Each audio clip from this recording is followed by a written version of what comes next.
இருந்தவரும் இருக்கிறவரும் இனி வரப்போகிறவரும் ஆகிய இறைமகன் கிறிஸ்து இயேசுனுடைய இனிதான நல் நாமம் மகிமைப்படுவதாக.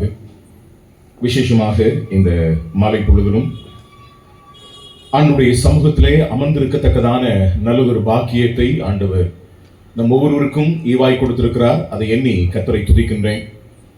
இங்கே நடைபெற்றுக் கொண்டிருக்கிற இந்த விசேஷித்த கூட்டத்தின் நிமித்தமாக கடந்து வந்திருக்கிற கர்த்தருடைய பிள்ளைகள், சபையார், தெய்வ மக்கள், இந்த ஒலிபெருக்கின் வாயிலாக எங்களை கவனித்துக் கொண்டிருக்கிற அன்புக்குரிய நண்பர்கள் யாவருக்கும் ஆண்டவராகிய இயேசு கிறிஸ்துவனுடைய இனிதான நல் நாமத்தினாலே உங்களுடைய அன்பின் வாழ்த்துக்களையும் வணக்கத்தையும் இந்த மாலை பொழுதிலே தெரிவித்துக் கொள்கின்றேன்.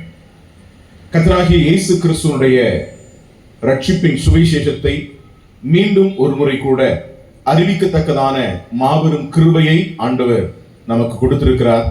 அதை எண்ணி ஆண்டவரை நான் மகிமைப்படுத்துகின்றேன். இந்த மாலை வேளையிலே அறிவிக்கப்படுகிறதான இந்த செய்தியை இங்கே அமர்ந்திருக்கக்கூடியவர்களும், ஒருவேளை இந்த ஒலிபெருக்கின் வாயிலாக கவனித்துக் கொண்டிருக்கக்கூடிய நண்பர்களும் தயவு கூர்ந்து கேட்கும்படியாக உங்களை பட்சமாய் கேட்கின்றேன். இன்றைக்கு உலகத்திலே பல்வேறு விதமான செய்திகள் அறிவிக்கப்படுகிறது. நம்முடைய வீடுகளில் இருக்கக்கூடியதான தொலைக்காட்சியா இருக்கலாம், இணையதளங்களா இருக்கலாம், அனுதினமும் நாம் வாசிக்கக்கூடியதான பத்திரிகைகளா இருக்கலாம். இன்றைக்கு உலகத்திலே பல்வேறு விதமான செய்திகளை பிரசுரித்து வருகிறதை நாம் அறிகிறோம். மனிதர்கள் என்கிற நிலையிலே உலகத்தில் நடக்கக்கூடியதான எல்லா சம்பவங்களையும் நிகழ்வுகளையும் அறிந்து கொள்ள வேண்டும் என்கிற ஆசையும் அவாவும் நம் எல்லோருக்குள்ளாகவும் இருக்கிறது. அதனாலதான் ஒவ்வொரு நாளும் நாம் தொலைக்காட்சியிலே நாம் செய்திகளை பார்க்கிறோம், பத்திரிகையிலே செய்திகளை நாம் வாசிக்கின்றோம். ஆனால் இந்த உலகத்தில் நடக்கிற எல்லா சம்பவங்களையும் நிகழ்வுகளையும் அறிந்து கொள்ள வேண்டும் என்ற ஆசையினாலே அவைகளை நாம் செய்கிறோம். ஆனால் மனிதனுடைய சிற்றறிவினாலே உலகத்திலே நடந்து கொண்டிருக்கிற நிகழ்ந்து கொண்டிருக்கிற எல்லா சம்பவங்களையும் நிகழ்வுகளையும் மனிதனாலே அறிந்து கொள்ள முடியவில்லை.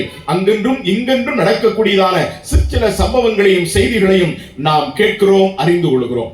ஒருவேளை எல்லா சம்பவங்களையும் நாம் அறிந்து கொள்ளவில்லை என்றால் அதனாலே எந்த ஒரு பெரிய இழப்பையும் நம்முடைய வாழ்க்கையிலே நாம் சந்திக்க போகிறதில்லை.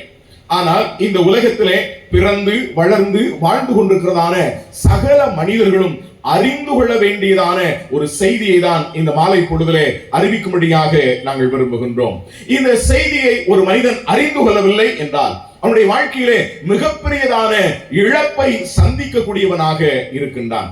அந்த செய்திதான் கர்த்தராகிய கிறிஸ்து இயேசுவை குறித்ததான செய்தி. அந்த செய்தியை இந்த மாலை பொழுதிலே அறிவிக்கிறதிலே மிகுந்த மகிழ்ச்சியுடையவனாக நான் இருக்கின்றேன். இந்த சந்தர்ப்பத்திலும் இந்த நற்செய்திக்கு ஆதாரமாக இறைவன் மனிதனுக்கு எழுதி கொடுத்த அன்பின் புத்தகமாகிய வேத புத்தகத்திலிருந்து ஒரு வாக்கியத்தை உங்களுக்காக வாசிக்க வேண்டும் என்று விரும்புகின்றேன். அப்போஸ்தலர் நடவடிக்கைகளின் புத்தகம் அதனுடைய 10ஆம் அத்தியாயம் அதனுடைய 5-6 வாக்கியங்களை நாம் வாசிக்க கேட்கலாம். அப்போஸ்தலர் நடவடிக்கைகளின் புத்தகம் அதனுடைய 10ஆம் அத்தியாயம் அதனுடைய 5-6 வாக்கியங்கள். இப்பொழுது நீ யோப்பா பட்டணத்திற்கு மனுஷரை அனுப்பி பேதுரு என்று மறுபேர் கொண்ட சீமோனை அழைப்பி, அவன் தோல் பதறுகிறவனாகிய சீமோன் என்னும் ஒரு இடத்திலே தங்கி இருக்கிறான். அவனுடைய வீடு கடலோரத்தில் இருக்கிறது. நீ செய்ய வேண்டியதை அவன் உனக்கு சொல்லுவான் என்றார். நான் வாசிக்க கேட்ட இந்த வேத வாக்கியத்தை நம்முடைய நல்ல கர்த்தர் தாமே நமக்கு ஆசீர்வதித்து தருவாராக. இங்கே ஒரு மனிதனுடைய வாழ்க்கையிலே தேவதூதன் தோன்றி அவனுக்கு சொன்னதான ஒரு செய்தியை தான் நாம் இங்கே பார்க்கின்றோம். யாருக்கு சொல்லப்பட்டது? கொர்நேலியு என்று சொல்லக்கூடியதான ஒரு மனிதனுக்கு சொல்லப்பட்டதான ஒரு வார்த்தையை நாம் இங்கே பார்க்கின்றோம். இந்த கொர்நேலியு என்கிறதான இந்த மனிதன் யார்? அவன் எப்படிப்பட்டவன்? அவனுடைய வாழ்வு, அவனுடைய சூழல், அவனுடைய குணாதிசயம் எப்படிப்பட்டது என்பதை நாம் அறிய வேண்டும் என்றால் இந்த 10ஆம் அத்தியாயத்தினுடைய முதல் 2 வாக்கியங்களிலே நாம் வாசிக்கும் பொழுது, இத்தாலியா பட்டாளம் எனப்பட்ட பட்டாளத்திலே 100க்கு அதிபதியாகிய கொர்நேலியு என்னும் பெயர் கொண்ட ஒரு மனுஷன் செசரியா பட்டணத்திலே இருந்தான். ஒரு பட்டாளத்துக்கு அதிபதியா இருக்கக்கூடியதான ஒரு மனிதன். வேறு வார்த்தையை சொல்ல வேண்டும் என்றால் ஒரு இராணுவத்தினுடைய தலைமைத்துவம் வகிக்கக்கூடியதான ஒரு கமாண்டர் போன்றதான பதவியை வகிக்கக்கூடியதான ஒரு மனிதன். ஒருவேளை காவல்துறையிலோ இராணுவத்திலோ இருக்கக்கூடியதான மனிதர்கள் எப்பொழுதும் மிடுக்குடனும் எல்லா விதத்திலும் ஒழுங்கும் கிரமமாய் இருக்கக்கூடியவர்களாக அவர்கள் இருப்பார்கள். எல்லாரும் அவர்களை பார்க்கும் பொழுது ஒரு இறுகிய முகத்தோடு கூட இருக்கக்கூடியதான அவர்களுடைய பதவியும் அந்தஸ்தும் அப்படிப்பட்டதான ஒரு நிலையை மற்றவர்களுக்கு முன்பதாக வெளிப்படுத்தும்.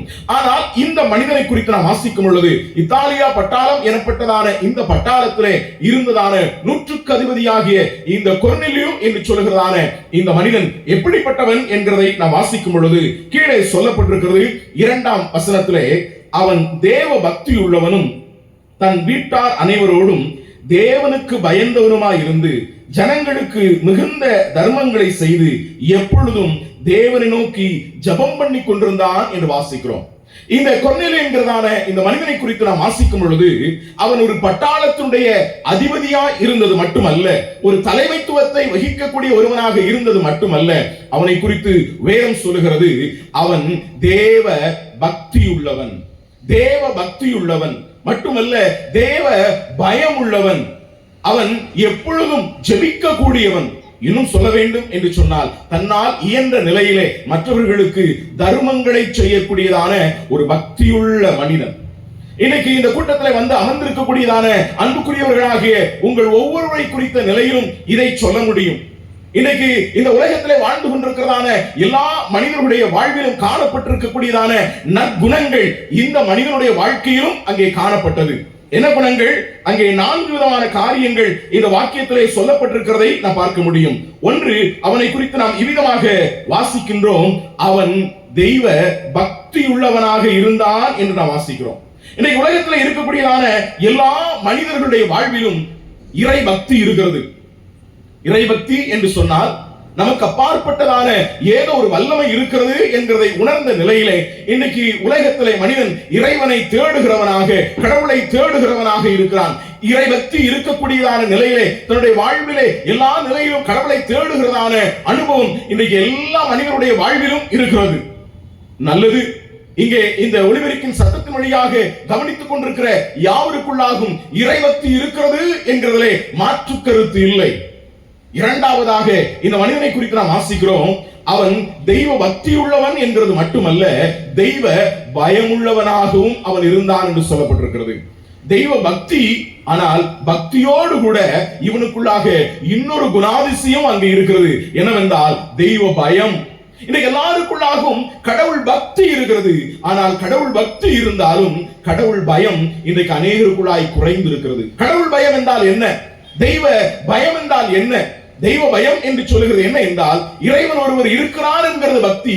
ஆனால் அப்படிப்பட்டதான இறைவன் என்னை காண்கிறார், என்னுடைய எல்லா நிகழ்வுகளையும் என்னுடைய எல்லா காரியங்களையும் அவர் அறிந்திருக்கிறார், அவருக்கு மறைவாக நான் எதையுமே செய்ய முடியாது என்கிறதான அந்த உணர்வு, அதுதான் தெய்வ பயம் என்பதாகும். இன்றைக்கு இந்த உலகத்திலே வாழக்கூடியதான மனிதர்களுக்குள்ளாக அப்படிப்பட்டதான தெய்வ பக்தியும் தெய்வ பயமும் இன்றைக்கு ஒரு சிலருக்குள்ளாகவும் கூட இருக்கின்றது. மட்டுமல்ல, இவனுடைய வாழ்வின் குணாதிசயங்களை குறித்து தொடர்ந்து சொல்லும் பொழுது வேத புத்தகம் இவ்விதமாக சொல்லுகிறது, அவன் தேவனுக்கு பயந்தவனுமாயிருந்து ஜனங்களுக்கு மிகுந்த தர்மங்களை செய்து கொண்டிருந்தான் என்று சொல்லப்பட்டிருக்கிறது. அவன் தன்னால் இயன்ற நிலையிலே மற்றவர்களுக்கு பரோபகாரம் செய்யக்கூடியவனாக, அவன் மற்றவர்களுக்கு உதவி செய்யக்கூடியவனாக, தான தர்மம் செய்யக்கூடியவனான ஒரு நல்ல குணமுள்ளவனாக அவன் இருக்கிறான். அவனை குறித்து அவனுடைய வீட்டிலே இருக்கக்கூடியதான ஒரு மனிதனே சாட்சி சொன்னதாக இந்த புத்தகத்திலே சொல்லப்பட்டிருக்கிறது. அங்கே நீங்கள் வாசித்து பார்ப்பீர்கள் என்று சொன்னால் இந்த 10ஆம் அத்தியாயத்தினுடைய பிற்பகுதியிலே சொல்லப்பட்டிருக்கிறது. அதனுடைய 22ஆம் வாக்கியத்திலே, அதற்கு அவர்கள் நீதிமானும் தேவனுக்கு பயப்படுகிறவனும் யூதர் எல்லாராலும் நல்லவன் என்று சாட்சி பெற்றவன் என்று இந்த கொர்நேலியு குறித்து வேதத்திலே வாசிக்கின்றோம். அன்புக்குரியோரே, அவன் நல்லவனாய் இருந்தது நிமித்தம் மற்றவர்களுக்கு நன்மை செய்யக்கூடியவனாக அவன் இருந்தான். நன்மை செய்யக்கூடியவனாக இருந்தான் மட்டுமல்ல, அவன் எப்பொழுதும் தேவனை நோக்கி என்ன செய்து கொண்டிருந்தாங்க? ஜெபம் பண்ணக்கூடியதான ஒருவன். நம்முடைய வாழ்க்கையிலும் கூட நம்முடைய நம்பிக்கை, இறைவன் ஒருவர் இருக்கிறார், ஆகவே அந்த இறைவன் என்னை காண்கிறார், ஆகவே நான் மற்றவர்களுக்கு நன்மை செய்ய வேண்டும் என்கிற குணமும் எண்ணமும் எல்லாருக்குள்ளாகவும் இருக்கிறது. அதோடு கூட எனக்கு அப்பாற்பட்ட நிலையில இருக்கக்கூடியதான அந்த இறைவன் என்னையும் அவர் எல்லா விதத்திலும் பாதுகாத்துக் கொள்ளக்கூடியவராக, என்னுடைய தேவைகளுக்கு நான் அவரை சரணாகதி அடைய வேண்டியவனாக இருக்கிறேன் என்கிறதான அந்த எண்ணத்தோடு கூட அவரிடத்திலே பிரார்த்தனை செய்யக்கூடியவனாகவும் அவன் இருந்தான். வேறொரு விதத்துல சொல்லணும் அப்படின்னா, இந்த கொர்நேலியுவே தனக்கு இந்த தரிசனம் கிடைத்த அந்த சம்பவத்தை குறித்து பின்னாலே அவன் விளக்கி சொல்கிறதான சந்தர்ப்பத்திலே இவ்விதமாக 30ஆம் வாக்கியத்திலே வாசிக்கிறோம். அதற்கு கொர்நேலியு 4 நாளைக்கு முன்னே இந்நேரத்திலே நான் உபவாசித்து 9ஆம் மணி நேரத்தில் என் வீட்டிலே ஜெபம் பண்ணி கொண்டிருந்தேன் என்று. ஒரு விதத்துல அவன் ஜெபம் பண்ணுகிறவன் என்கிறது நிலையில் மட்டுமல்ல, உபவாசித்து தன் உடலை ஒருத்து தன்னுடைய காரியங்களை எல்லாம் துறந்து அவன் தெய்வ பக்தியோடு கூட பிரார்த்தனை செய்யக்கூடியவனாக அவன் இருந்தான். இந்த ஒலிபரப்பின் வாயிலாக எங்களை கவனிக்கக்கூடிய அன்புக்குரிய நண்பர்களே, உங்களுடைய வாழ்விலும் இப்படிப்பட்டதான நற்பெயர் பெற்றதான குணங்கள் இருக்கலாம். இங்கே அமர்ந்திருக்கக்கூடியதான அருமையான சபையாரே, இங்கே அமர்ந்திருக்கக்கூடியதான அன்புக்குரியவர்களே, உங்களுடைய வாழ்விலும் கடவுள் பக்தி, ஆண்டவருக்கு பயப்படுகிறதான பயம், ஜெபம் பண்ணுகிறதான அனுபவம், உபவாசிக்கிறதான அனுபவம், இறைவனை தேவனை தேடுகிறதான அனுபவம் எல்லாருடைய வாழ்க்கையிலும் இருக்கலாம். நல்லது, இது எல்லாம் மிக நன்மையான நல்லதான விஷயங்கள். ஆனால் அப்படிப்பட்டதான அவனிடத்தில் தானே தேவதூதன் தோன்றி ஒரு விஷயத்தை சொன்னான். என்ன விஷயத்தை சொன்னான் என்றால், அவனிடத்திலே தேவதூதன் தோன்றி விதமாய் சொன்னான், கொர்நேலியுவே, உன்னுடைய வேண்டுதல்கள், தான தர்மங்கள் தேவனிடத்திலே வந்து என்ன செய்திருக்கிறது? எட்டி இருக்கிறது. நீ ஆசீர்வதிக்கப்பட்டதான ஒருவன், நல்லது. ஆனால் நீ செய்ய வேண்டிய இன்னும் ஒரு விஷயம் என்ன செய்கிறது? இருக்கிறது. நீ செய்ய வேண்டியதான இன்னும் ஒரு விஷயம் இருக்கிறது. அதுதான் அதனுடைய 6ஆம் வாக்கியத்திலே நாம் வாசிக்கும் பொழுது அங்கே அந்த தேவதூதன் சொல்லுகிறதான வார்த்தையாக நாம் அங்கே கவனிக்கிறோம். அந்த 6ஆம் வாக்கியத்திலே நாம் இவ்விதமாக வாசிக்கிறோம், அவன் தோல் பதர்களாகிய சீமோன் என்னும் ஒருவனிடத்திலே தங்கி இருக்கிறான், அவனுடைய வீடு கடலோரத்தில் இருக்கிறது. நீ செய்ய வேண்டியதை அவன் உனக்கு என்ன செய்வான்? சொல்லுவான். நீ செய்ய வேண்டியது. அன்பானவர்களே, இந்த தெய்வ பக்தியும் தெய்வ பயமும் தான தர்மங்களை செய்து மாத்திரமல்ல, எப்பொழுதும் தேவனை நோக்கி ஜெபித்துக் கொண்டிருக்கக்கூடியதான இவன் செய்ய வேண்டியது இன்னும் என்ன இருக்கிறது? இன்னும் என்ன இருக்கிறது? ஒருவேளை இங்கு அமர்ந்து கொண்டிருக்கக்கூடியதான அன்புக்குரிய நண்பர்களே, நீங்கள் கிறிஸ்தவ குடும்பத்திலே பிறந்தவர்களாக இருக்கலாம், சபைக்கு கடந்து வருகிறவர்களாக இருக்கலாம், கிறிஸ்தவ பெற்றோரை உடையவர்களாக இருக்கலாம், வேதம் வாசிக்கக்கூடியவர்களாக இருக்கலாம், ஜெபிக்கக்கூடியவர்களாக இருக்கலாம். உங்களாலே முடிந்த நிலையிலே அடுத்தவர்களுக்கு நன்மை செய்யக்கூடியதான நற்சுவாவங்களை உள்ளவர்களாக இருக்கலாம். ஆனால் உங்களோடு கூட தான் இந்த மாலை பொழுதிலே ஆண்டவர் பேசுகிறார். நீங்கள் செய்ய வேண்டிய ஒரு விஷயம் என்ன செய்கிறது? இருக்கிறது. அது என்ன விஷயம்? அது என்ன விஷயம்? அன்றைக்கு அந்த தேவதூதன் இவ்விதமாக சொன்னான், சீமோன் என்கிறதான மறுபேர் கொண்டதான பேதுருவை நீ அழைத்தனுப்பி அவன் உனக்கு அதை சொல்லுவான் என்று. அந்த பேதுருவை அழைத்து கொண்டு வா, அவன் உனக்கு அதை குறித்து சொல்லுவான். அப்படின்னா அதனுடைய அர்த்தம் என்ன? இந்த தேவதூதனே இந்த காரியத்தை சொல்லிவிட்டலாமே, தேவதூதனே இவன் செய்ய வேண்டியதான விஷயங்கள் என்ன என்று அவனுக்கு சொல்லி இருக்கலாமே. ஆனால் தேவதூதன் அதை சொல்ல முடியவில்லை. காரணம் என்ன தெரியுமா? இந்த சுவிசேஷத்தின் செய்தி என்கிறது நமக்கு ஒப்புவிக்கப்பட்டிருக்கிற மேன்மையான சத்தியம். வேறு விதத்துல சொல்லணும் அப்படின்னா, தேவதூதன் சொல்லி இருப்பார் என்றால் ஒரு நொடி பொழுதிலே உலகமெங்கும் அவரால் அறிவித்திருக்க முடியும். ஆனால் அந்த சுவிசேஷத்தை அறிவிக்கக்கூடியதான பாக்கியத்தை அப்பர்களாகிய நம்முடைய கரங்களிலே கொடுத்திருக்கிறார். இங்கே அமர்ந்திருக்கக்கூடியதான கர்த்தருடைய பிள்ளைகளை உற்சாகப்படுத்தும்படியான ஒரு வார்த்தை சொல்ல விரும்புகிறேன். அன்புக்குரியோரே, கிறிஸ்துவின் சுவிசேஷம் அறிவிக்கப்படுகிறதற்கு நம்முடைய இல்லங்களை நாம் திறந்து கொடுத்திருக்கிறது நமக்கு கிடைத்திருக்கிற ஒரு பெரிய பாக்கியம். தேவதூதன் நினைத்திருப்பார் என்றால் அவன் அன்றைக்கு அதை சொல்லி இருக்க முடியும். ஆனால் பேதுரு என்கிறதான வருகை கொண்டதான சீமோனை அழைத்தனுப்பி அவன் உனக்கு சொல்லுவான் என்கிற நிலையிலே நம்மை கொண்டு ஆண்டவர் அநேகருக்கு ஆண்டவருடைய வார்த்தை அறிவிக்கும்படியாக நம்மை வைத்திருக்கிறார். சுவிசேஷ செய்தியை அறிவிக்கும்படியாக நம்மை வைத்திருக்கிறார். இன்னைக்கு பகல் பொழுதிலே நாம் சிந்தித்தது போல கர்த்தர் ஆத்தும பாரம் உள்ளவர்களாய் அழிந்து போகிறதான ஜனங்களுக்கு அவருடைய நற்செய்தி அறிவிக்கும்படியாக நமக்கு ஒரு பெரிய பொறுப்பை கொடுத்திருக்கிறார்.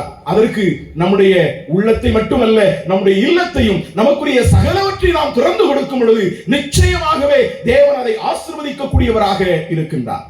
நான் என்னுடைய செய்தியின் கருப்பொருட்குள்ளாய் கடந்து வருகின்றேன்.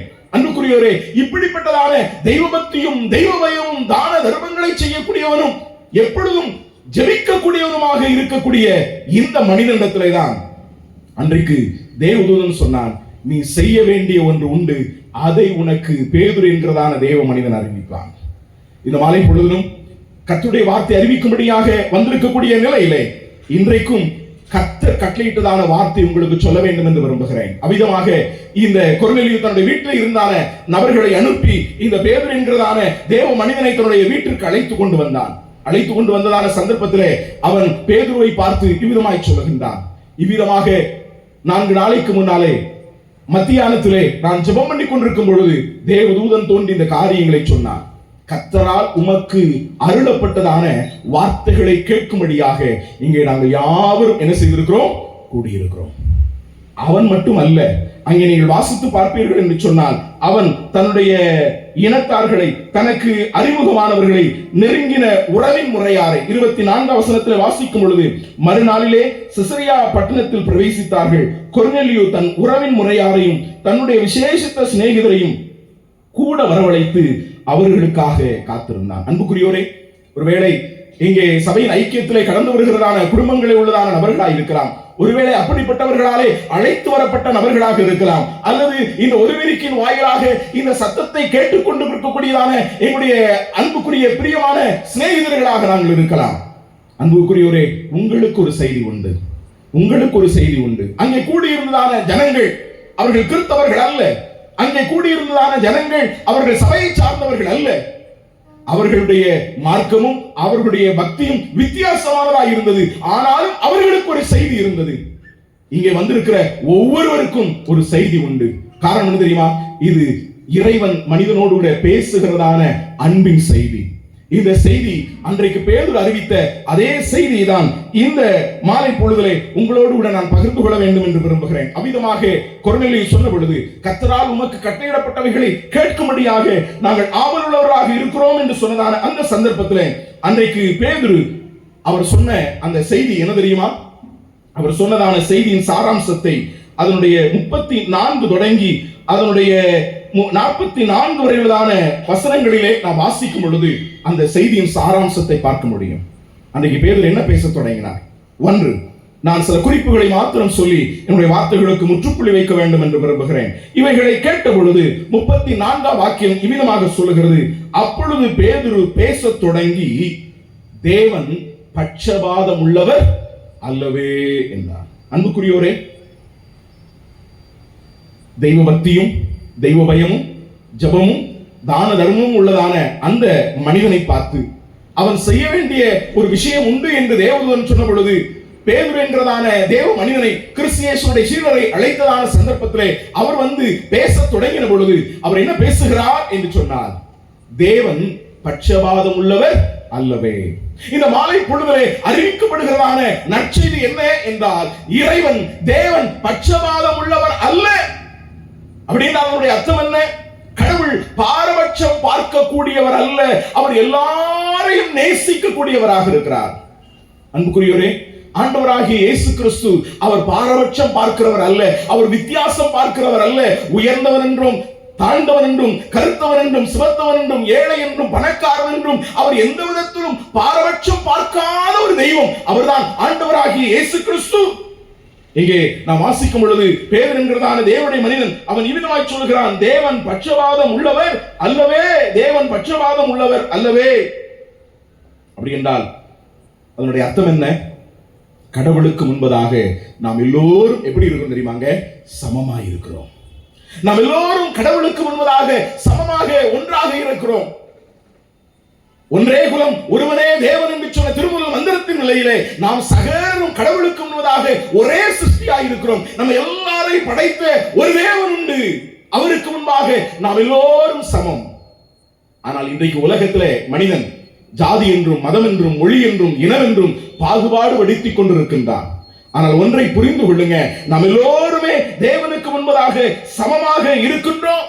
இன்னைக்கு மனிதன் தான் வேறுபாட்டு நிலையிலே நீ உயர்ந்தவன் என்றும் நீ இந்த ஜாதிக்காரன் என்றும் நீ இந்த மதத்துக்காரன் என்றும் பிரித்தாளுகின்றான். ஆனால் ஒன்றை புரிந்து கொள்ளுங்கள், ஆண்டவராகிய இயேசு கிறிஸ்து எல்லாரையும் அவர் நேசிக்கக்கூடியவராய் இருக்கிறார். அவர் ஒருபோதும் பாரபட்சம் பார்க்கிறவர் அல்ல.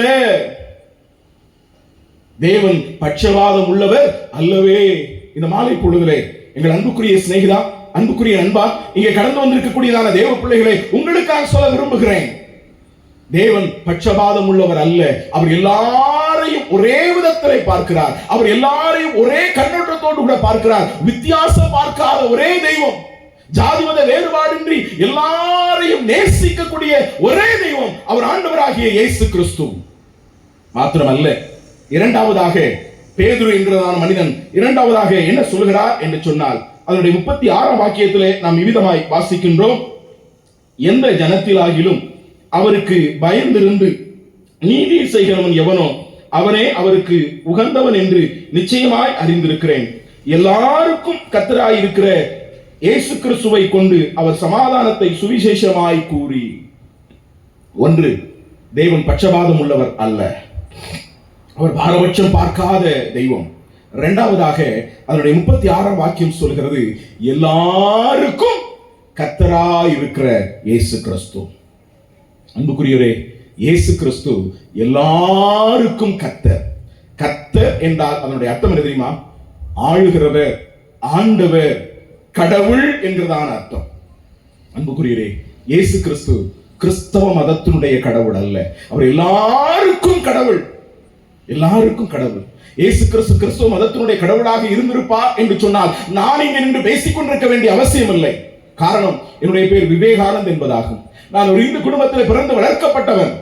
ஆனால் இன்றைக்கு இந்த கிறிஸ்து இயேசுவை குறித்து நான் அறிவிக்கிறேன் என்று சொன்னால் காரணம் என்ன? அவர் எல்லாருக்கும் கர்த்தராய் இருக்கிறார். அவர் எல்லாரையும் நேசிக்கின்றார். எல்லாருக்கும் கர்த்தர், எல்லாருக்கும் மேலாய் இருக்கக்கூடியதான ஆண்டவர் அவர். அவர் கடவுள். கடவுளாய் இருக்கிற அவர் சகலருக்கும் தேவனாக அவர் இருக்கிறார்.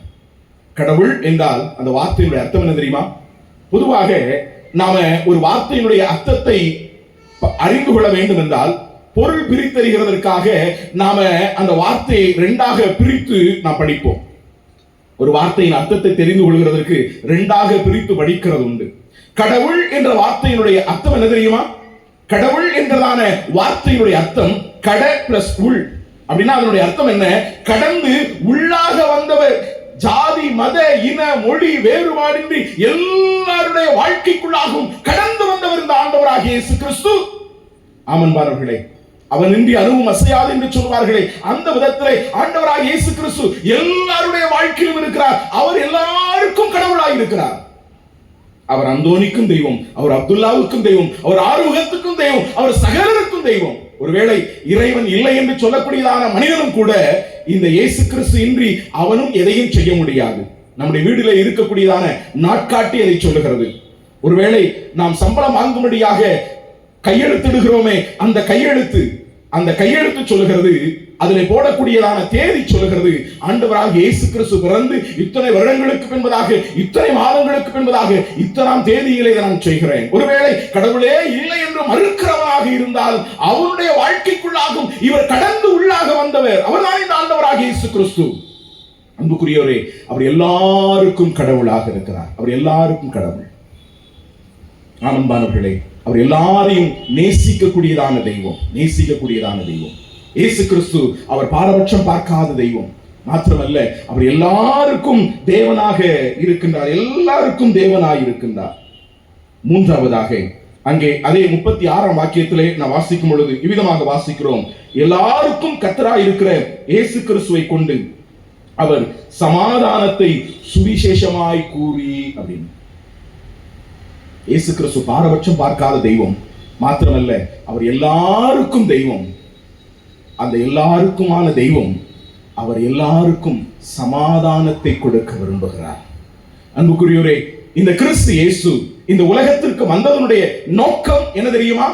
வேத புத்தகம் மிக அழகாய் சொல்கிறது. அவர் பிறந்த பொழுது இவ்விதமான ஒரு வார்த்தை அறிவிக்கப்பட்டது, உன்னதத்திலே தேவனுக்கு மகிமையும் பூமியிலே சமாதானமும் மனுஷர் மேல் பிரியமும் உண்டாவதாக என்கிற வார்த்தை அறிவிக்கப்பட்டது. அன்புக்குரியோரே, ஆண்டவராகிய இயேசு கிறிஸ்து எல்லாருக்கும் தெய்வம் என்கிறது மட்டுமல்ல, அவர் எல்லாருக்கும் சமாதானத்தை கொடுக்க விரும்புகிறவராக இருக்கிறார். சமாதானத்தை எல்லாருக்கும் கொடுக்கக்கூடியவராக இருக்கின்றார். ஆனால் என்னை கேட்கக்கூடிய அன்புக்குரியோரே, இன்றைக்கு மனிதனுடைய வாழ்க்கையிலே இந்த சமாதானம் இருக்கிறதா? இன்றைக்கு பணமும் பதவியும் பட்டமும் பகட்டும் இன்றைக்கு மனிதனுடைய வாழ்க்கையில் இருக்கிறது. ஆனால் இன்றைக்கு மனிதனுடைய வாழ்க்கையில் இல்லாத ஒன்று என்ன தெரியுமா? சமாதானம். இன்றைக்கு சமாதானத்திற்காக மனிதன் நெட்டோட்டம் ஓடக்கூடிய ஒரு அனுபவத்தை பார்க்கிறோம். கிழக்கிலிருந்து மேற்கிற்கும், மேற்கிலிருந்து தெற்கிற்கும், உலகத்தின் ஆளாவுக்கங்களையும் மனிதன் ஓடித் திரிவதனுடைய காரணம் என்ன தெரியுமா? சமாதானத்தை எதிர்பார்த்து, சமாதானத்தை எதிர்பார்த்து. இன்றைக்கு சமாதானத்தை இழந்த நிலையிலே மனிதன் வாழ்ந்து கொண்டிருக்கிறான். ஒருவேளை எங்களை கவனித்துக் கொண்டிருக்கக்கூடிய அன்புக்குரிய நண்பரே, ஒருவேளை இந்த கூட்டத்திலே அமர்ந்திருக்கக்கூடியதான அருமையான சிநேகிதர்களே, உங்களுடைய வாழ்க்கையிலே உண்மையான சமாதானம் இருக்கிறதா? உண்மையான நிம்மதி இருக்கிறதா? ஏன் இன்றைக்கு மனிதனுடைய வாழ்க்கையிலே சமாதானம் இல்லை? வேதம் மிக அழகாய் சொல்கிறது, நேர்த்தியாய் சொல்கிறது, துன்மார்க்கனுக்கு சமாதானம் இல்லை. துன்மார்க்கனுக்கு சமாதானம் இல்லை. ஒரு நீங்க சொல்லலாம், துன்மார்க்கனுக்கு தானே சமாதானம் இல்லை, ஆனா நான் என் மனசறிஞ்சு அடுத்தவன் ஜோத்தா நான் மண்ணள்ளி போட்டதில்லை, நான் உண்டு என் வாழ்க்கை உண்டு என்று நான் நன்றாதானே வாழ்கிறேன், ஏன் எனக்கு சமாதானம் இல்லை என்று ஒருவேளை நீங்கள் கேட்கலாம். ஒரு பெரிய ராஜா சொன்னான், நான் துர்க்குணத்திலே உருவானேன், என் தாய் என்னை பாவத்திலே கர்ப்பம் தரித்தார். இந்த உலகத்திலே பிறந்து வளர்ந்து வாழ்ந்து கொண்டிருக்கிற சகல மனிதனுடைய வாழ்விலும் பாவம் இருக்கிறது. அந்த பாவத்து நிமித்தமாக மனிதன் இறைவன் வைத்திருக்கிறதான தெய்வீகமான ஆசீர்வாதங்களை அடையக்கூடாதபடிக்கு அதை தடை செய்கிறது. மனிதனுடைய வாழ்க்கையிலே காணப்படுகிறதான பாவமே மனிதனுடைய வாழ்க்கையிலே சமாதானத்தையும் சந்தோஷத்தையும் இழந்து போய் இருக்கக்கூடியதான ஒரு நிலையிலே மனிதன் காணப்படுகிறான். ஒருவேளை நீங்க நினைக்கலாம், இந்த கிறிஸ்தவர்கள் எப்பொழுதுமே பாவம் பாவி என்றுதான் சொல்லிக் கொண்டிருப்பார்களே தவிர வேறொன்றுமே அவர்களுக்கு சொல்ல தெரியாதா என்று ஒருவேளை நாம் கேட்கலாம். ஆனால் அன்புக்குரியோரே, கிறிஸ்து இயேசு பாவிகளை ரட்சிக்க இந்த உலகத்துக்கு என்ன செய்தாருங்க? வந்தார். பாவம் என்றால் என்னங்க? பாவம்னா என்ன? வேத புத்தகம் சொல்லுகிறது, அநீதி எல்லாம் பாவம் தானே. அநீதி எல்லாம் பாவம் தானே. இந்த உலகத்தில் வாழ்ந்திருக்கிற எல்லா மனிதனுடைய வாழ்க்கையிலும் பாவம் இருக்கிறது. இன்னைக்கு நடக்கக்கூடிய சம்பவங்கள், நிகழ்வுகள் சகலமும் மனிதன் பாவத்தை பச்சை தண்ணீரை போல அருந்திக் கொண்டிருக்கிறான், பாவத்திலே படுத்துக் கொண்டிருக்கிறான் அப்பட்டமாய் வெளிப்படுத்தக்கூடிய ஒன்றாய் இருக்கிறது. பேசுகிற நானா இருந்தாலும், கேட்கிற நீங்களா இருந்தாலும், எல்லாருடைய வாழ்க்கையிலும் பாவம் இருக்கிறது. பாவமே மனிதனை கடவுளை விட்டு தூரமாய் விளக்கக்கூடிய ஒன்றாய் இருக்கிறது. மனிதனுக்கு தேவன் வைத்திருக்கக்கூடிய ஆசீர்வாதங்களை பெற்று அனுபவிக்க கூடாதபடிக்கு தடை செய்யக்கூடிய ஒன்றாய் இருக்கிறது. நான் மதுரையிலிருந்து வருகிறேன். மதுரையிலே பெரியார் பேருந்து நிலையம் என்று சொல்லக்கூடியதான ஒரு பஸ் ஸ்டாண்ட் உண்டு. இப்பொழுது அது நவீன வித நிலையிலே அது வடிவமைக்கப்பட்டிருக்கிறது, மாற்றி அமைக்கப்பட்டிருக்கிறது. ஆனால் என்னுடைய சிறு வயதிலே அந்த பேருந்து நிலையத்திற்கு போகிற சந்தர்ப்பத்தில் அங்கே ஒரு காட்சியை நான் பார்ப்பேன். என்ன தெரியுமா? அந்த பேருந்து நிலையத்தில், அந்த பஸ் ஸ்டாண்ட்ல ஒரு தண்ணி ட்ரம் அங்க வச்சிருப்பாங்க. அந்த தண்ணி ட்ரம் வைத்து அந்த தண்ணி ட்ரம்ல இருந்து தண்ணி குடிக்கிறதுக்காக ஒரு டம்ளரும் வைத்திருப்பாங்க. என்ன டம்ளர் வைத்திருப்பாங்க தெரியுமா? தங்க டம்ளர் வைத்திருப்பாங்க. அப்படியா? இல்லையா? வெள்ளி டம்ளர் வைத்திருப்பாங்க. அப்படியா? இல்லையா? அதுல ஒரு அலுமினிய டம்ளர் அங்க என்ன செய்ததுங்க? இருந்தது. 5 ரூபாயோ 10 ரூபாயோ விலையுள்ளதான ஒரு அலுமினிய டம்ளர் அங்க என்ன செய்ததுங்க? அங்க வைக்கப்பட்டிருந்தது. ஆனா அந்த டம்ளரும் சும்மா வைக்கலங்க. அந்த டம்ளரும் ஒரு செயினை கட்டி அங்க என்ன செஞ்சிருந்தாங்க? வைத்திருந்தாங்க. ஏன் தெரியுமா? அப்படி வைக்கலன்னா அந்த டம்ளர் அங்க இருக்காது. அந்த செயின் மறைமுகமாய் சொல்லுகிறது, மனிதா நீ பாவியாய் இருக்கிறாய், பாவத்திலே வாழ்ந்து கொண்டிருக்கிறாய், பாவத்தை பச்சை தண்ணீரை போல அருந்திக் கொண்டிருக்கிறாய் என்று சொல்லி. ஆகவே பாவமே மனிதனுடைய வாழ்க்கையிலே சமாதானத்தை சந்தோஷத்தை கெடுத்து போடுகிறது. ஆகவே இறைவன் மனிதனுக்கு பாவ மன்னிப்பை கொடுத்து சமாதானத்தை சந்தோஷத்தை கொடுக்க விரும்புகிறார். அதற்காக தான் இயேசு கிறிஸ்து 2000 ஆண்டுகளுக்குள்ளாக இந்த உலகத்திலே மனிதனாய் வந்தார்.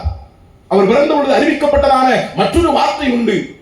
உன்னதத்திலே தேவனுக்கு வகையும் பூமியிலே சமாதானம், மனுஷர் மேல் பிரியம் உண்டாவதாக என்கிறது மட்டுமல்ல, இதோ எல்லா ஜனத்துக்கும் மிகுந்த சந்தோஷத்தை உண்டாக்கும் நற்செய்தி உங்களுக்கு நான் அறிவிக்கிறேன். அந்த நற்செய்தி என்ன தெரியுமா? நம்முடைய வாழ்விலே சமாதானத்தை கொடுக்கிறதற்காக ஆண்டவர் இயேசு கிறிஸ்து இந்த பூமியிலே மனிதனாய் வந்தார். அவர் மனிதனுக்கு எப்படி அந்த சமாதானத்தை அவர் கொடுக்கிறார் தெரியுமா?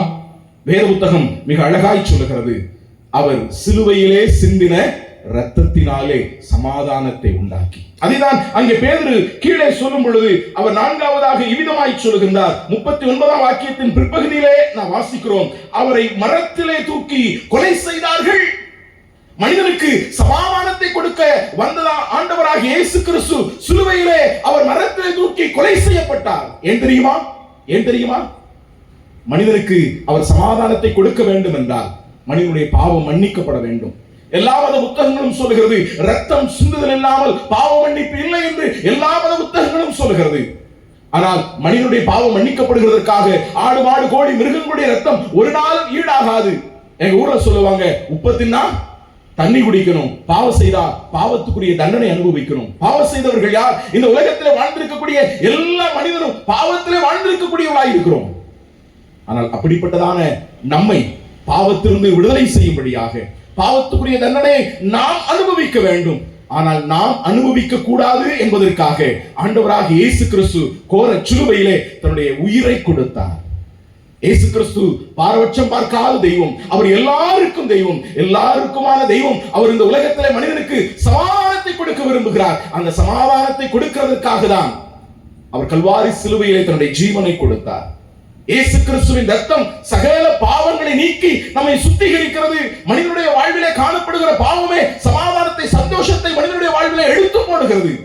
ஆகவே அந்த சமாதானத்தை, சந்தோஷத்தையும் மனிதனுக்கு கொடுக்கிறதற்காக கல்வாரி சிலுவையிலே தன்னுடைய விலைமதிக்க முடியாத ரத்தத்தை சிந்தி கொடுத்தார். சிநேகிதா, உன்னை நேசித்து உனக்காக, ஒருவேளை இந்த செய்தியை கேட்டுக்கொண்டிருக்கக்கூடிய அன்புக்குரிய சிநேகிதா, என்னை நேசிக்கிறது யார் உண்டு?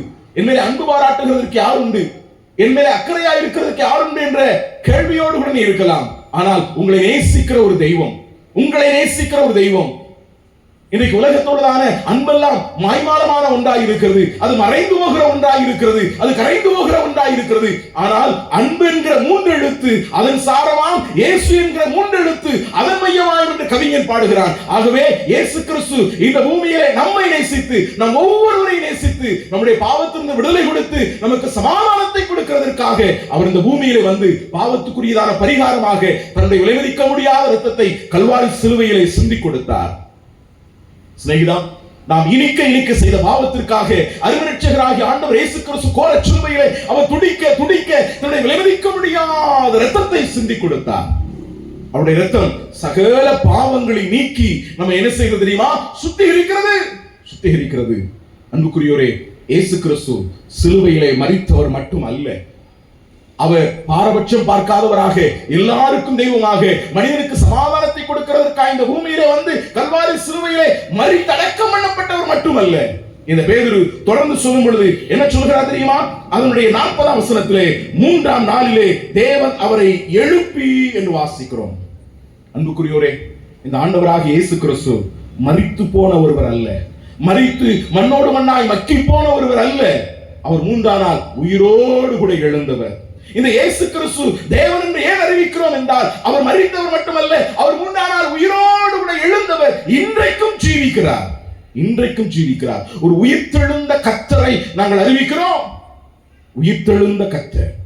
அங்கே பேதுரு சொல்கிறார், தேவன் அவரை 3ஆம் நாள் எழுப்பி அவர் உயிரோடு கூட எழுந்திருக்கிறார். அவர் ஜீவன் உள்ளவராய் இருக்கிறார். அவர் ஜீவிக்கிறவராய் இருக்கிறார். மாத்திரமல்ல, தொடர்ந்து அவர் அங்கே சொல்லும் போது அவர் மறுபடியும் வரக்கூடியவராக இருக்கிறார். 42ஆம் வாக்கியத்திலே நாம் வாசிக்கும் பொழுது விதமாய் வாசிக்கிறோம், அன்றியும் அவரே உயிரோடு இருக்கிறவர்களுக்கும் மரித்தோருக்கும் தேவனாலே ஏற்படுத்தப்பட்ட நியாயாதிபதியாய் இருக்கிறார். அன்புக்குரியோரே, இந்த இயேசு கிறிஸ்து மனிதனுக்கு சமாதானத்தை தரும்படியாக, பாவ மன்னிப்பை கொடுக்கும்படியாக தன்னையே அவர் பலியாய் கொடுத்தது மட்டுமல்ல, மனிதனுடைய பாவ மன்னிப்பிற்காக அவர் ஜீவன் கொடுத்து மரித்தடக்கம் பண்ணப்பட்டு 3ஆம் நாள் உயிரோடு கூட எழுந்தவர். அவர் மறுபடியும் வரப்போகின்றார். எப்படி வரப்போறார் தெரியுமா? அதுதான் இங்கே சொல்லப்பட்டிருக்கிறது. அவர் நியாயாதிபதியாக வரப்போகிறார். அவர் நியாயம் தீர்க்கிறவராக வரப்போகிறார். இந்த பாடல்கள் பாடுகிற சந்தர்ப்பத்திலே என்னுடைய அன்புக்குரிய சகோதரர்கள் மிக அழகாய் சொன்னார்கள், அவர் மறுபடியும் வருவார், அவர் நியாயம் தீர்க்க வருவார். ஒருவேளை நான் செய்த பாவம் யாருக்கு தெரியும், என்னுடைய அந்தரங்கமான விஷயம் யாருக்கு தெரியும் என்று நினைக்கலாம். ஒருவேளை உட்கார்ந்து கொண்டிருக்கக்கூடிய அருமையான தம்பி, அருமையான தங்கை, உன்னுடைய வாழ்க்கையிலே ஒருவேளை நீ சர்ச்சுக்கு ஒரு ஆளா இருக்கலாம், பைபிள் படிக்கக்கூடியவர்களா இருக்கலாம், ஆனால் உன்னுடைய அந்தரங்கமான பாவம் யாருக்கும் தெரியாது என்று நீ நினைத்துக் கொண்டிருக்கலாம். ஆனால் அவருடைய கண்களுக்கு முன்னதாக சகலமும் வெட்ட வெளிச்சமாய், சகலம் நிர்வாணமாய் இருக்கிறது. அவருடைய கண்களுக்கு மறைவானது ஒன்றும் இல்லை.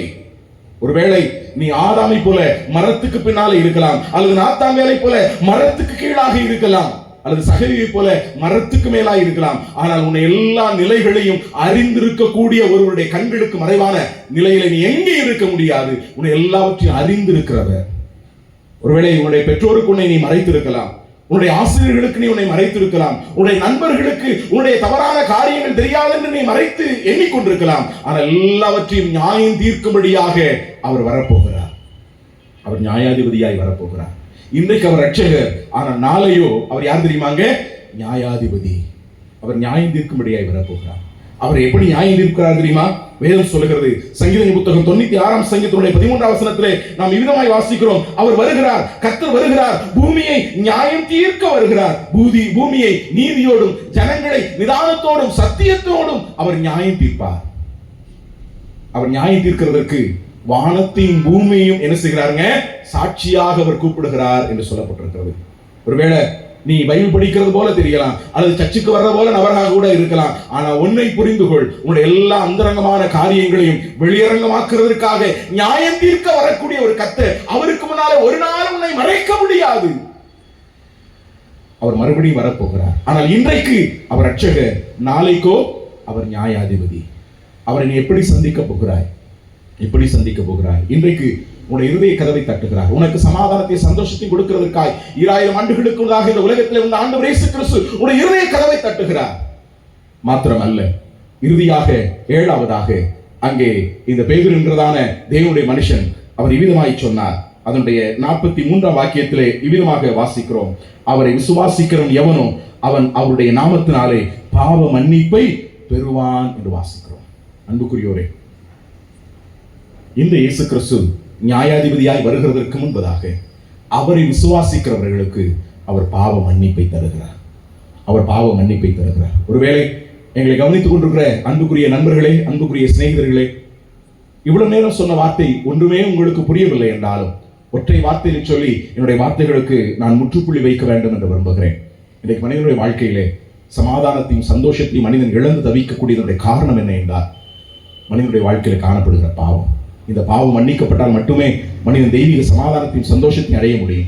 இந்த உலகத்திலே நாம் அப்படியே வாழ்ந்து விட போகிறதில்லை. ஒரு நாள் இந்த உலகத்தை விட்டு நாம் மாற்றப்பட வேண்டும். ஆனால் மாற்றப்படும் போது நாம் எங்கே போகிறோம் என்கிறதை இங்கேதானே நாம் தீர்மானிக்க வேண்டியவராக இருக்கிறோம். பாவத்தோடு நாம் மரிப்போம் என்றால் நித்தியமான எரிகிற நரகாக்கினைக்கு நாம் போக வேண்டும்.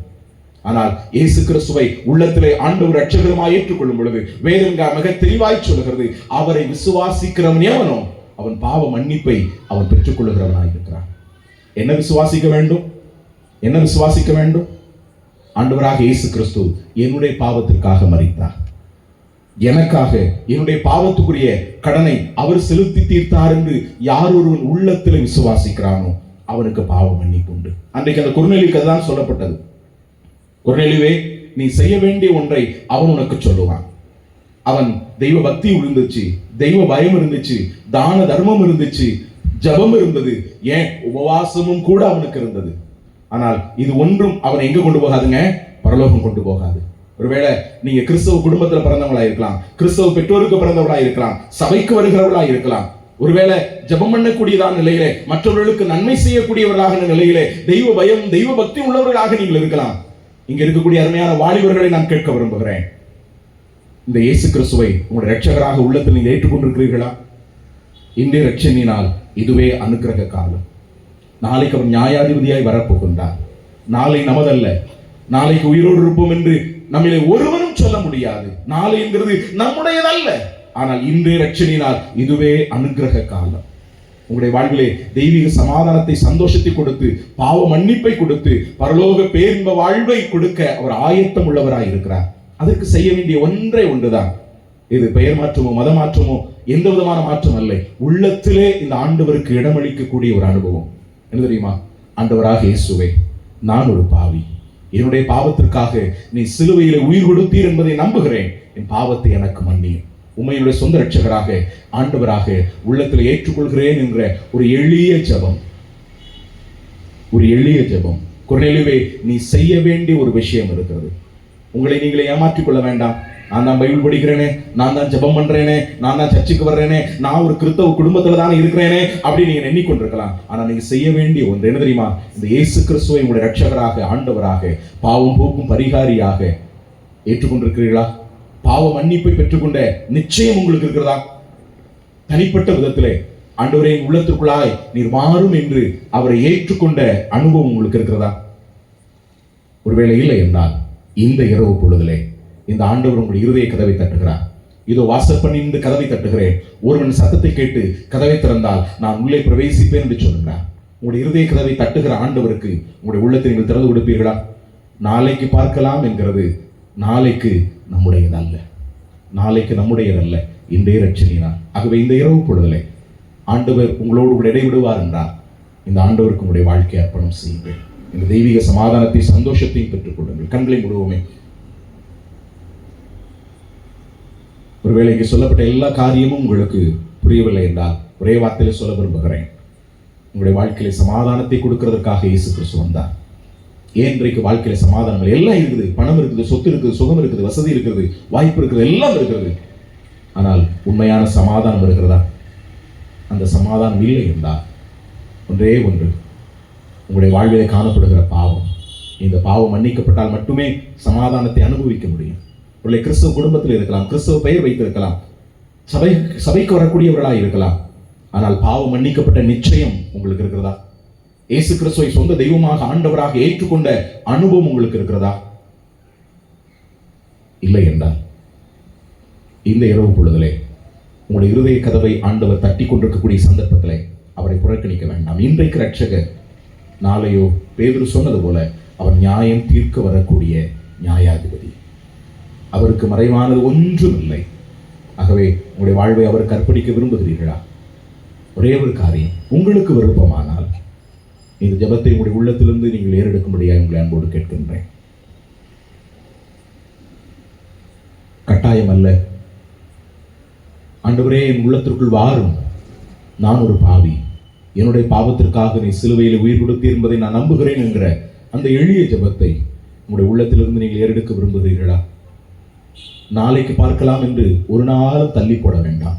இன்றைய ரட்சணினார் இதை இயேசு கிறிஸ்துவை ஏற்றுக்கொள்ள வேண்டும் என்று விரும்புகிறவர்கள் என்னோடு கூட சேர்ந்து ஜெபத்தை நீங்கள் சொல்லலாம். ஒருவேளை இந்த சபையின் மைதானத்துக்குள்ளாக இருக்கிறவர்கள் மட்டுமல்ல, ஒருவேளை ஒலிபெருக்கின் வாயிலாக எங்களை வெளியிருந்து கேட்டுக்கொண்டிருக்கக்கூடிய அன்புக்குரியவர்களாக நீங்கள் இருக்கலாம். நீங்கள் யாரா இருந்தாலும் அவர் எல்லாருக்கும் தெய்வம், எல்லாரையும் அவர் நேசிக்கின்றார். எல்லாரையும் நேசிக்கிற அந்த ஆண்டவர் இயேசு கிறிஸ்து தெய்வீக சமாதானத்தை பெற்றுக்கொள்ள வேண்டும் என்றால் இந்த ஜெபத்தை என்னோடு கூட சேர்ந்து சொல்லுங்கள். கட்டாயம் அல்ல. ஆண்டவராகிய இயேசுவே, நான் ஒரு பாவி, என்னுடைய பாவத்திற்காக நீர் சிலுவையிலே உயிர் கொடுத்தீர் என்பதை நான் நம்புகிறேன். என் பாவத்தை எனக்கு மன்னியும். உம்மை என்னுடைய சொந்த இரட்சகராக, ஆண்டவராக, பாவம் போக்கும் பரிகாரியாக என் உள்ளத்தில் ஏற்றுக்கொள்கிறேன். என் உள்ளத்திற்குள் வாரும், என்னை ஆசீர்வதியும். இயேசு கிறிஸ்து நாமத்தில் கேட்கிறேன் நல்ல பிதாவே, ஆமென். உண்மையாகவே இந்த ஜெபத்தை நீங்கள் ஏறெடுத்திருப்பீர்கள் இருந்தால், ஒருவேளை இந்த ஒலிபெருக்கின் மூலமாக எங்களை கவனித்துக் கொண்டு அல்லது இங்கே அமர்ந்திருக்கக்கூடிய நிலையிலே யாராவது உண்மையாகவே இந்த ஜெபத்தை நீங்கள் ஏறெடுத்திருப்பீர்கள் இருந்தால், இந்த ஆண்டவர் உங்களுடைய உள்ளத்தில் வந்திருக்கிறார். உங்களுக்கு மெய் சமாதானத்தையும் சந்தோஷத்தையும் பாவம் மன்னிக்கப்பட்ட வாழ்க்கையும் உங்களுக்கு கொடுத்திருக்கிறார். ஆகவே இதை குறித்து நீங்கள் அதிகமாய் அறிந்து கொள்ள வேண்டும் என்றால் இங்கே இருக்கக்கூடிய அன்புக்குரிய சகோதர சகோதரிகளை நீங்கள் தொடர்பு கொள்ளலாம். இந்த ஆண்டவர் இயேசு கிறிஸ்து தாமே நம் ஒவ்வொருவரையும் ஆசீர்வதிப்பாராக. அவருடைய பரிசுத்த நாமம் மகிமைப்படுவதாக. ஆமென்.